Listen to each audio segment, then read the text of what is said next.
Hi again, everyone. I've got a little bit of a dilemma. We've we've had we have visitors here. They've gone out. Went out a couple of hours ago. And they'll be back later. But Harriet is exhausted. You see her, and she's been like that for the past hour. She's it's her dinner time, and I like to keep her to dinner times, meal times, as much as possible. And I've just said the magic word of FOOD and the other magic word of TREATS. And she's opened one eye, looked at me, and promptly gone back to sleep. So I'm lucky that's the only problem I've got, I suppose. But I don't know whether I should wake her up, whether I should let her sleep. In which case she might be awake about 9 and want leaving, which isn't a problem for me, that doesn't matter. But you see, looks like I'm talking quite loud, and she's away, well away to the world. That's what comes running around like a mad woman when people are here. I don't think she misses being around other cats. She was only ever around her mother and the 2 siblings that were born the same time as her. So I don't think she misses being around other cats. She does seem to want to go out there, and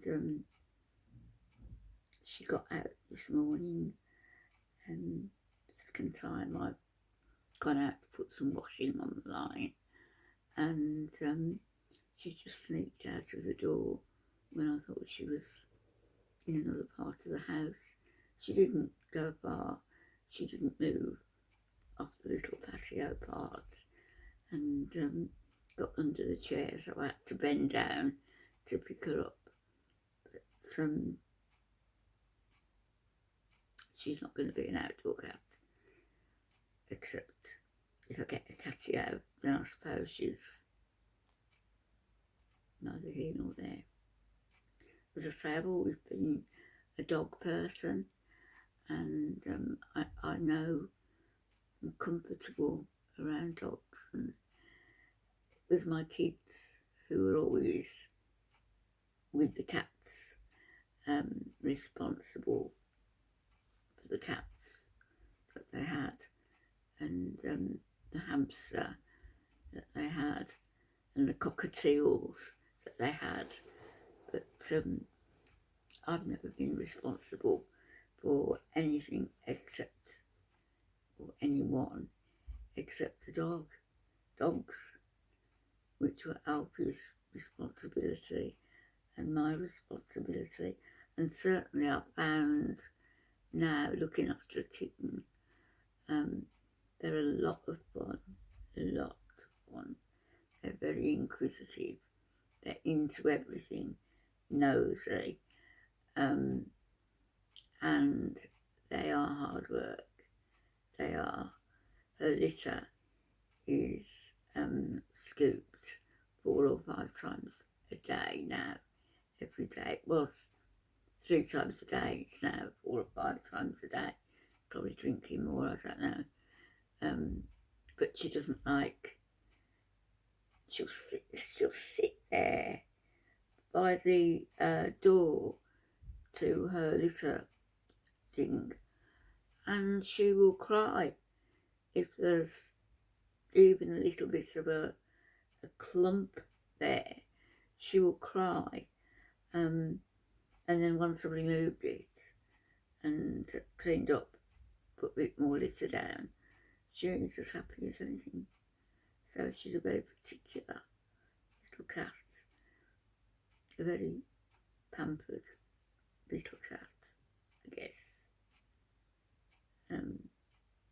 That's Harriet. I don't find it hard to understand anybody with a great love for animals, because I do.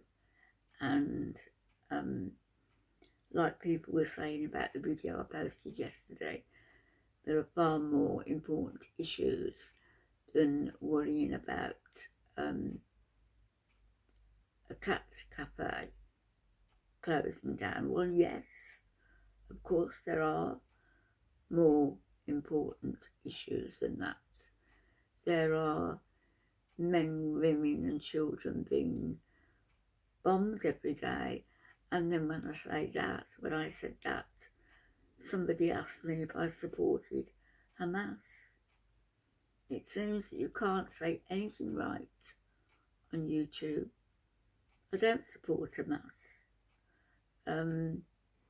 I don't support anyone who commits criminal acts against other people, as Netanyahu is doing now. He is breaking the law of international conduct that says that water must never be cut off from people during war. Water and heating. I guess the bombing of Gaza means that there's no houses to heat or cool down in any way. There's no shelter. And when is Netanyahu going to be satisfied with what he's done? When is their bloodlust going to be appeased? Because right now it seems that is all it is, a bloodlust and a desire to completely wipe out the Palestinians who lived in Gaza.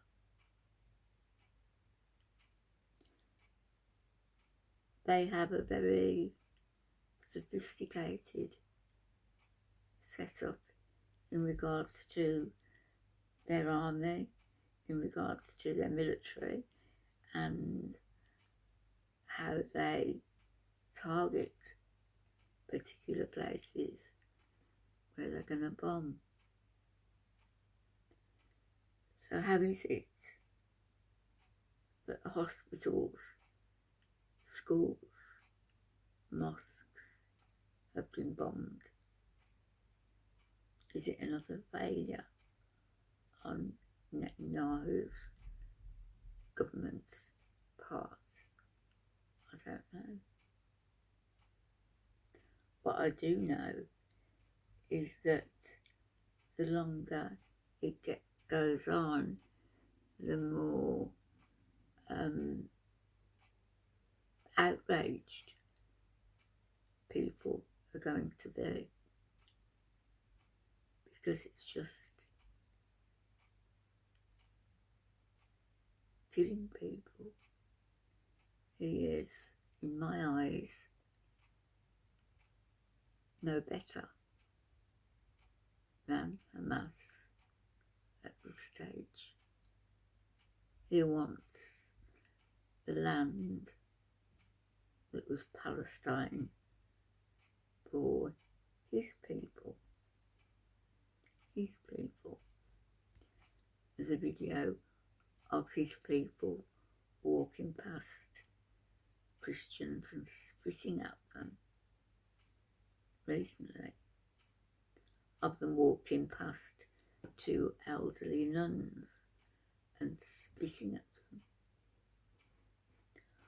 of accosting tourists as they went past part of their Wailing Wall, shouting at them, we don't want you here, go away, and spitting at them.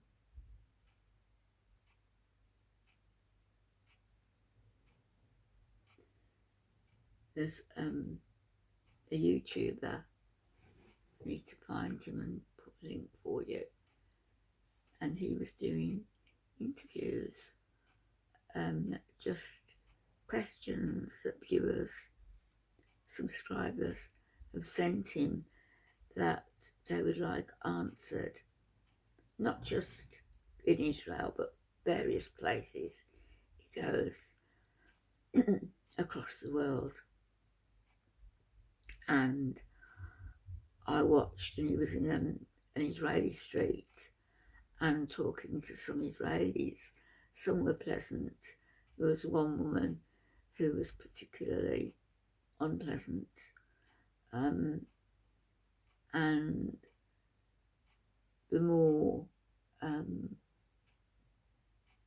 guess her husband, I don't know, the more questions he was asked, the more uncomfortable he became, and the more rude that woman was.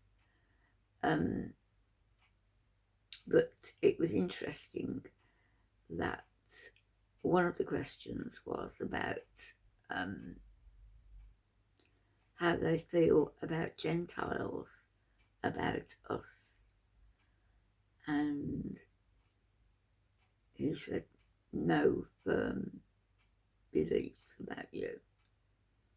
And he said, well, are we like you? Are we at the same level as you? And he said, no. No, you are below us. Anybody who isn't Jewish is below them. Why can't we all just live as decent human beings? Why can't we do that? If everybody believes in God, why can't we all just be on these different routes, these different journeys to the same place? Why can't wars stop and not be fought in the name of God? Because God at the moment must be wringing his proverbial hands in horror at what's going on this planet at the moment, because the world is a mess and it's getting worse by the hour. Anyway, not here, it isn't. All is well with the world, and I'll just have to play it by ear with Harriet. I was going to say have a nice weekend, because it seems like the weekend don't usually have people here midweek. So I'll speak to you either tonight or sometime tomorrow. Good night.